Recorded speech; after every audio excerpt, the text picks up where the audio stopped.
My name is Sherlock Holmes, and the address is 221B Baker Street. The game, Mrs. Hudson, is on. Hello, YouTube. Film Buff 06 here. And I'm going to finish my episode reviews for Sherlock Series 1 on a high by taking you back to where the game all began for Benedict Cumberbatch, Martin Freeman, Stephen Thompson, Mark Gatiss and Steven Moffat by doing a review of the very first episode, A Study in Pink, which is obviously based off of the very first Sherlock Holmes novel, A Study in Scarlet, was initially broadcast on BBC One on the 25th of July 2010, was directed by Paul McGuigan, and was written by co-creator Steven Moffat.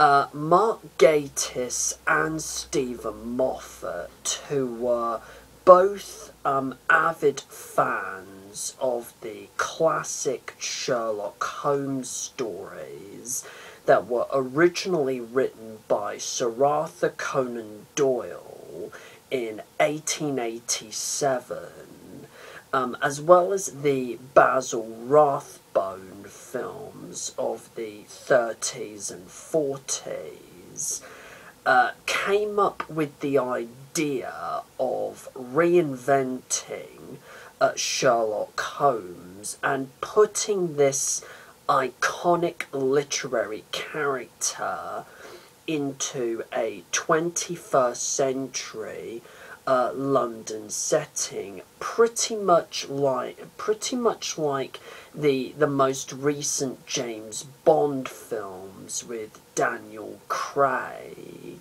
in a way. Anyway, they came up with this idea during a train journey that they both undertook to Cardiff, while also discussing plans for Series 5 of Doctor Who.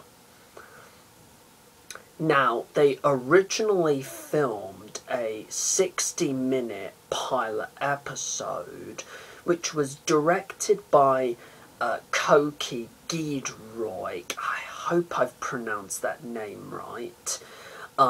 Which, if to be proven successful, was going to be the first of 6 such episodes, and you can actually find the original pilot on disc 2 of this set.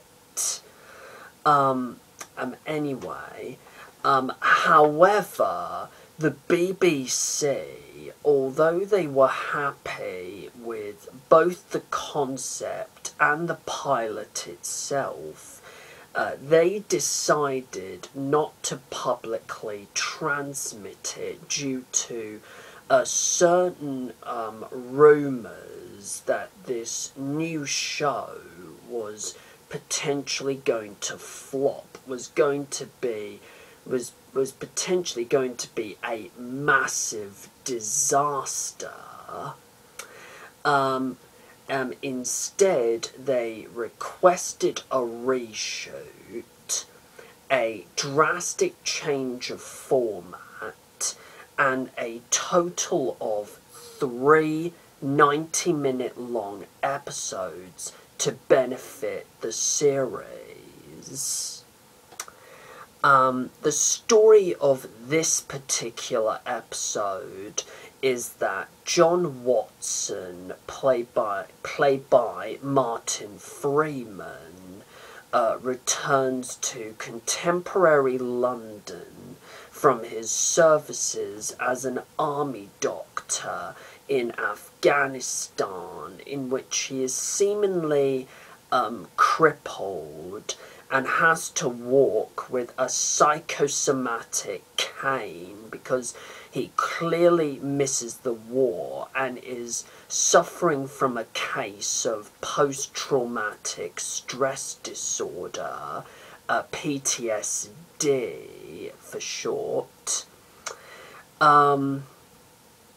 Through a mutual acquaintance, he gets introduced to the one and only Sherlock Holmes, played by Benedict Cumberbatch, who is a self-professed consulting detective with an extraordinarily brilliant, if eccentric, mind, with whom Watson agrees to share a flat at 221B Baker Street. Their first investigation together involves the deaths of 4 people, all of which apparently committed suicide in almost identical circumstances. However, Sherlock and John deduce that these are not serial suicides, but rather the quiet works of a serial killer. So it is up to Sherlock and both Sherlock and John to try and figure out who the killer is and why. Now, what are my thoughts on A Study in Pink, you might ask? Wow, what a brilliant way to introduce the genius that is Sherlock Holmes into the 21st century. Simply put, this episode was fantastic. The direction by Paul McGuigan is remarkable. Steven Moffat's writing is ingenious and just one of the best scripts that he's ever written outside of Doctor Who. Michael Price's music is just superb. The opening titles especially just reek of awesomeness. The editing, especially the innovative execution of Sherlock's deductions, is just absolutely brilliant. The pacing of this episode is just unbelievable. The photography, especially during the scene where Sherlock and John are chasing the taxi cab throughout the London city streets, is just outstanding. The main characters are just very well developed. The performances from everyone, literally everyone involved, are simply fantastic. Benedict Cumberbatch perfectly fits the role of Sherlock Holmes like a glove and is undeniably awesome in the role. Martin Freeman makes a very likeable Watson, which, believe it or not, was a role that Matt Smith originally auditioned for before finding out that he was cast as the 11th Doctor. Una Stubbs from Upstairs Downstairs, I believe, does such a good job portraying Mrs. Hudson, the landlady.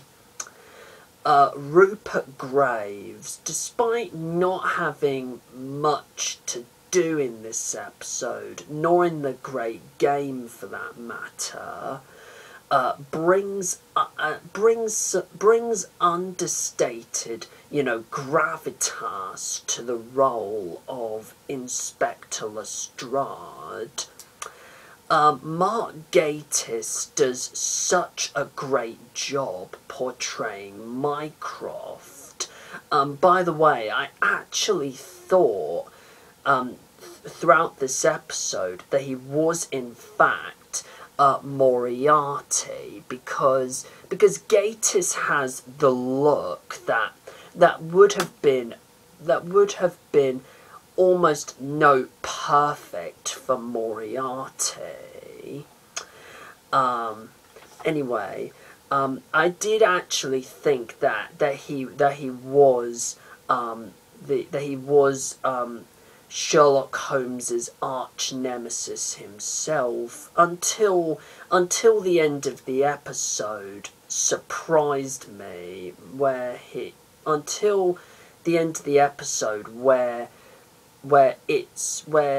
reveals himself to actually be Sherlock's brother Mycroft, which surprised me, which actually did surprise me. Phil Davis, who is best known to Doctor Who fans for his role as Lucius in The Fires of Pompeii, he does a great job himself portraying this London cab driver who, spoiler alert, turns out to be the killer, and boy is he a pretty memorable and creepy villain. Now, what this cab driver does is that instead of actively killing his victims, he rather intellectually persuades his victims to kill themselves by giving each victim a choice between taking one pill, which instantly kills them, and another pill, which is ineffective, does nothing to them. And this, in actual fact, leads me on to, in my opinion, the only glaring flaw of this episode, which is how the killer explains his plan and his motivations to Sherlock towards the end, which I feel is a huge anticlimax and just makes the killer out to be like a classic James Bond villain from the 60s, whether it be Auric Goldfinger, Ernst Stavro Blofeld, or even Dr. No himself. Another nitpick that I have with this episode is that it takes Sherlock just a little bit too long to figure out who the killer is, to figure out who the killer was. But despite these minor flaws, everything else about A Study in Pink is just absolutely brilliant. The ending when Sherlock and John walk off together as heroes is note perfect and really rounds up the introduction of Sherlock to the fans perfectly. Now, if you are a massive fan of Sherlock Holmes, either from reading the books or watching the various film/TV adaptations that have been done over the years, whether it be the Adventures of Sherlock Holmes, which featured Jeremy Brett as Sherlock Holmes, or the Peter Cushing films, or the Tom Baker film, the Disney adaptation, Basil the Great Mouse Detective, the 2009 versions of the Guy Ritchie versions of Sherlock Holmes with Robert Downey Jr. and Jude Law, and etc. I highly recommend that you do check out this episode. My overall rating for A Study in Pink is 9 out of 10.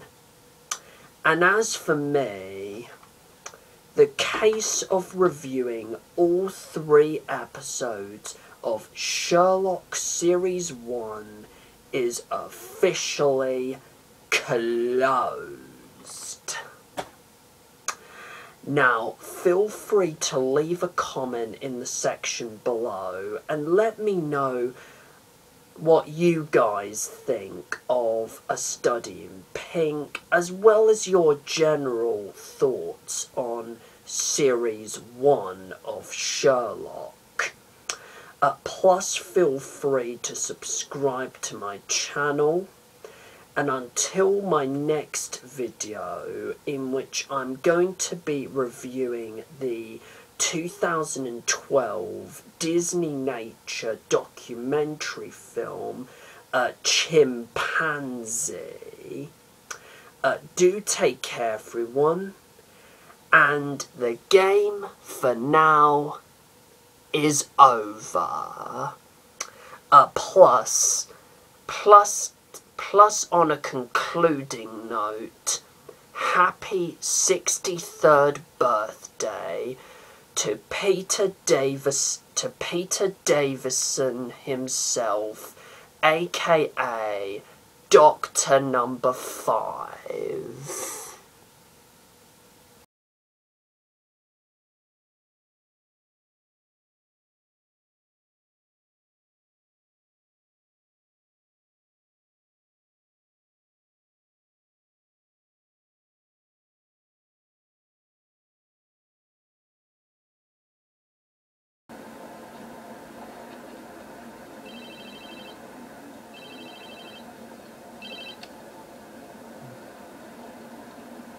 Hello?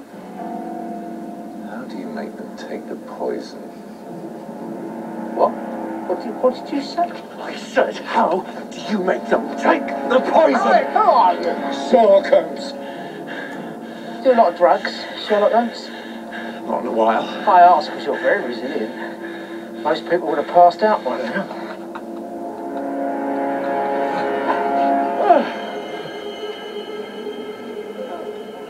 It's okay.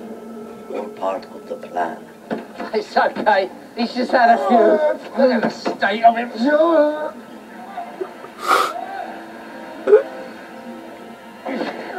The trouble is, your friends all think you're acting. That's the thing about people.